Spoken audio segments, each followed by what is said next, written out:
I'm gonna ditch the hat, bro.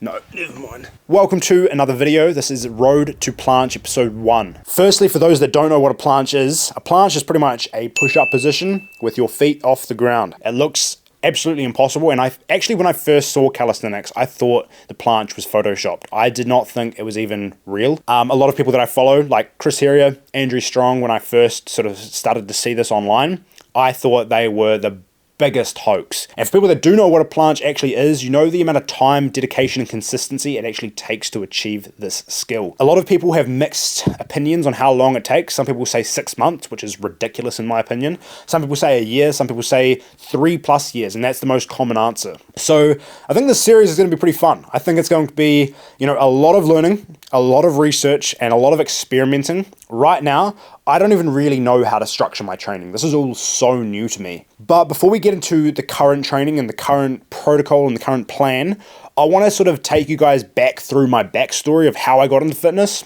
my experience with, flips and gym, and now how I'm getting into this new aspect. So I think it was 2015, 2016, and I saw this guy. I was scrolling through Facebook. Facebook was all I had at the time.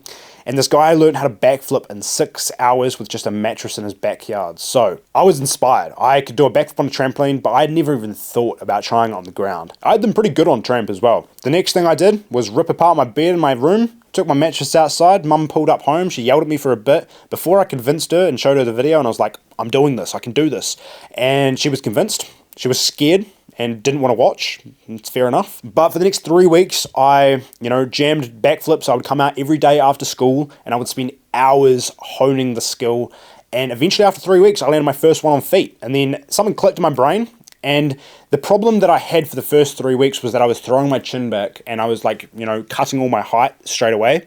And then as soon as I fixed that problem and I kept my chin up, looked forward, tucked, I literally landed it on the ground without the mattress in the next 7 days. And I think that was my first experience with like skill-based training, being able to tweak something so small and learning these little tactics. And now you've got this extremely cool party trick, right? So after I learned my first backflip, I started going to flip out, which flip out at the time is now Move X, but I started getting really into this. For the next, I think in total, I've done flips for like 6 years now, on and off, because the next point I'm going to bring up, about 4 years in, I had a pretty bad ankle injury. Now, a lot of people have actually asked me how I injured it in the first place, and I don't think I've properly explained it on camera. So I did a double front over the foam pit. I was meant to go into the foam pit. I went over, hit the other end on the wall, and rolled my ankle. So I landed with my foot on the side, and it hurt like a motherfucker. I got carried. I was working at the time as well. I was on shift. And I did this, and I was very quiet, to be completely honest. I went really pale. My mum was extremely worried about me when she got called. I got carried out in a trolley, and turns out I had 3 fractures. I'd done all of the ligaments through the front. Bone fragments had come off, and they were floating around my ankle. So I got my first operation a couple of months after that. And it seemed to come pretty all right. I got back into flips. I was doing, everything as I usually would.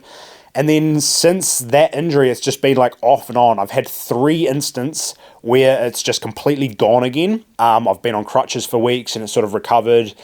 And now I've sort of just accepted it's a chronic injury, which sucks having a chronic injury at 21 years old. But it gave me a lot of sadness that I couldn't pursue the sport that I wanted to do. I've always been so intrigued in progressing, and I thought that I was going to take it to a pretty extreme level, but I've pretty much shut off that dream now. I've accepted that I'm probably not going to be coming back to it. My ankle is minced, and the surgeon actually said that if I don't get the surgery, it's most likely that I'm going to develop some sort of arthritis in the future.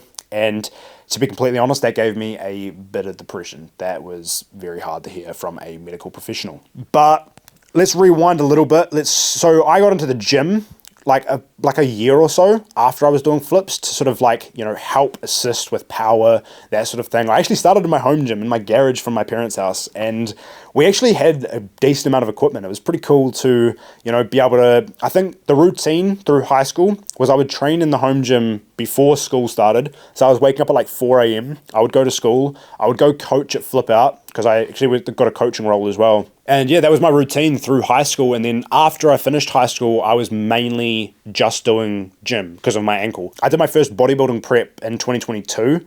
And that sort of sparked a bit of a fire. I was like, okay, like this is something new that I can try. You know, if I can't use my ankle, I can't get back into flips. This is something I could go down, you know? But it led me down a pretty slippery slope. In terms of bodybuilding, I did it naturally for a bit longer after that prep. I developed a pretty bad eating disorder, especially like the first few weeks after the prep. I wanted to go back into a deficit only weeks after I'd done my peak week, just because I'd gained so much water. And that's exactly what I did. I went back into a deficit, and then like, because my body was already under stress, I started going like restriction, binge, and I've always sort of struggled with that even up to this day. You know, I feel like coming back to zero and starting from the ground up allows me to sort of rebuild a character as well. And I think in a way, my previous self in 2022, when I did my first bodybuilding prep, I was extremely disciplined. I'm actually very proud of the person that I used to be. And I think in a way, I've tied my personality to that person, but he's gone, and it's kind of hard to accept that I need to rebuild that characteristic back up. What better way to do that than to set a goal of something that is, you know, very hard to achieve and not much of the population can do, right? I think bodybuilding, I have huge respect for these guys, but in terms of like myself, developing that habit and then also going down the route of steroids, thinking that it was going to solve my problems when in reality, definitely didn't. I kind of have been looking for a different element of training for a decent while now. And then I saw my first planche in person and I was gobsmacked. I was absolutely blown away. Just like when I first saw the backflip on Facebook, I was absolutely shocked. And I was like, I need to learn this. So I've always been sort of off and on doing calisthenics for, you know, probably the last year.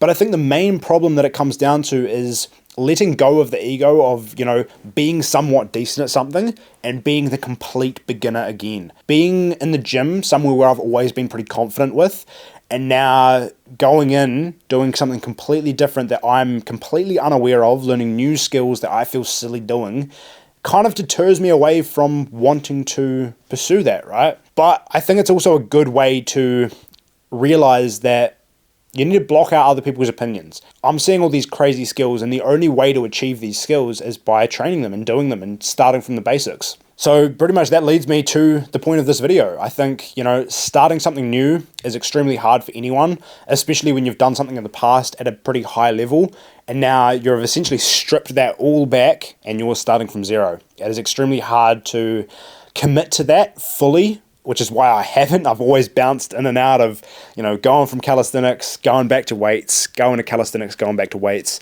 But honestly, I think filming and documenting this is going to help me stay accountable.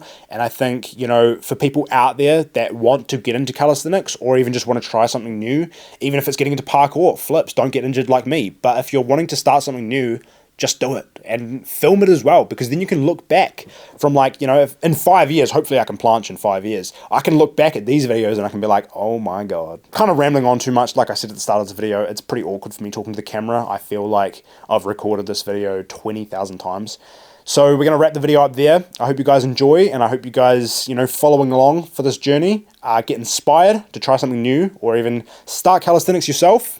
But yeah, I'm excited, and I will catch you guys in the next one. Peace.